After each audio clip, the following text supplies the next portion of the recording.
Welcome to Ready Set RC, and today guys we have the Losi LMT Roller. This is a solid axle monster truck and it is the Roller edition. Now this does come Gravedigger and Son of a Digger RTR editions. We decided to get the Roller, have this customized to the specs that we want to put into this truck. I mean, I really do like the scale looks to it. As I said, I went with the Roller edition mainly because I wanted to be able to customize it, put my own electronics in here, and put my own body. I really did like the Son of a Digger and the Gravedigger bodies that they have for this truck, but I wanted to put something of my own personal touch. Since this is my first solid axle monster truck, figured I'd make it personal, guys. Got some body mounts in the back, some standoffs, and what it looks like you get a set of screws to assist you to mount the body if you plan on using provided mounts that they have for the truck. For you guys who are familiar with the Losi Baja Ray, Rock Ray, Super Rock Ray, Super Baja Ray, you get these buttons for the mounting of the body on the truck. So what you also get here, guys, is a 14-tooth pinion. They give you another mounting strap, and you get the owner's manual. And as usual with Losi, you get it in several languages, blow-ups of the truck. I mean, I never had an issue with the Losi manual. They're pretty detailed. And that's it. That's everything that you get with the LMT Roller. This truck has scale monster truck tires and wheels, a twin vertical plate chassis, long travel coil over shocks, and I have to say, guys, they are very smooth.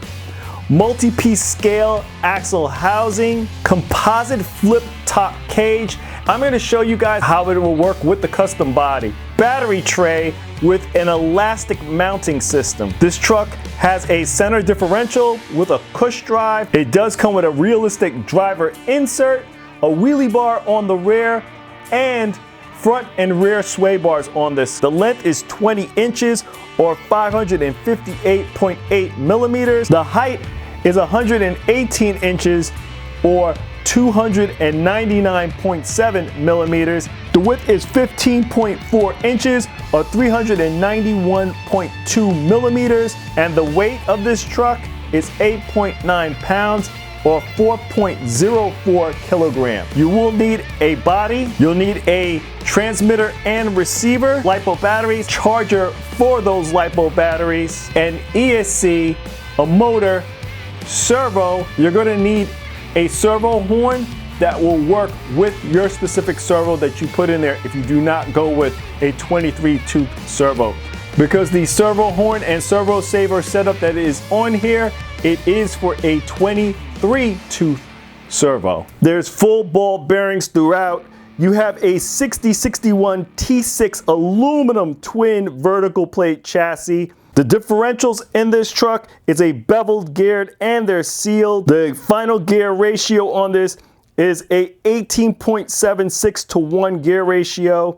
These are Mod 1 gears. The internal gear ratio is 10.16 to 1. You have a 4-link suspension and it is metal links in the front and in the rear. Very smooth side skid plate. But let's go over what electronics we're going to put into this truck, guys. I purchased this servo on Amazon. It's a 30-kilogram servo. I saw where it would be excellent to handle in this truck, and it wasn't too pricey, guys. I really was trying to get something that would be affordable yet great power for this truck. I'm looking at the Hobbywing X-Run brushless power system on here. This system is a censored system, guys.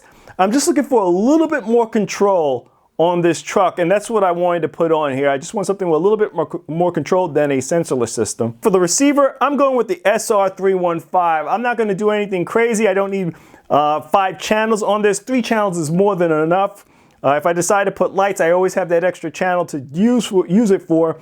But for the most part, I'm going with the 315 in here, and I prefer to use my Spectrum systems with my Horizon Hobby RCs. So just so I can know when I'm grabbing something, I know what control I'm grabbing. And we're back, guys. And now we have the Losi LMT all buttoned up, all electronics installed, body is painted up.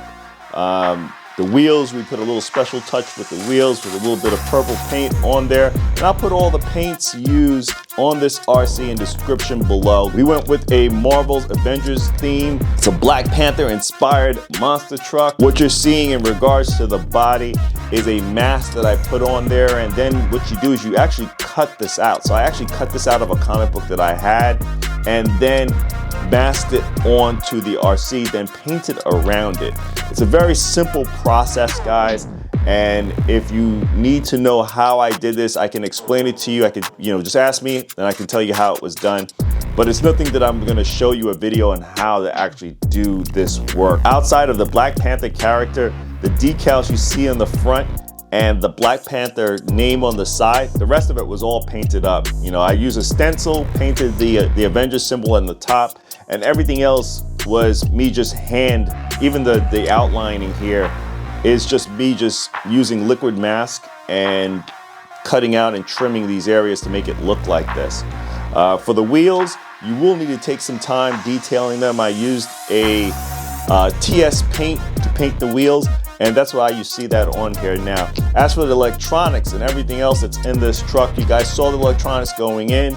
I've been waiting for the servo saver to come for a while, because the servo saver that they sent with this truck is a 23 tooth. Yeah, I'm still waiting for it. It's been back ordered for some time. And, I've ordered it from the minute it was released, and still nothing, guys. As for the system we're running in here, we're running a censored system. I didn't really put this in there to get the 4S capabilities out of this. I wanted the control, guys. I wanted the control at 3S, and that's what I'm going to be running in here. It's running 3S in it, but I wanted that control that a sensor system gives you. Hopefully you guys have been watching on Instagram, because Instagram I've shown illustrations of how I got this body on. I've only mounted this body from the top and from the sides. That's it. It has not been mounted on the front or the rear of the truck, and you guys can see how stable it is, and you'll see when it's running how actual stable it is, but it's not going anywhere.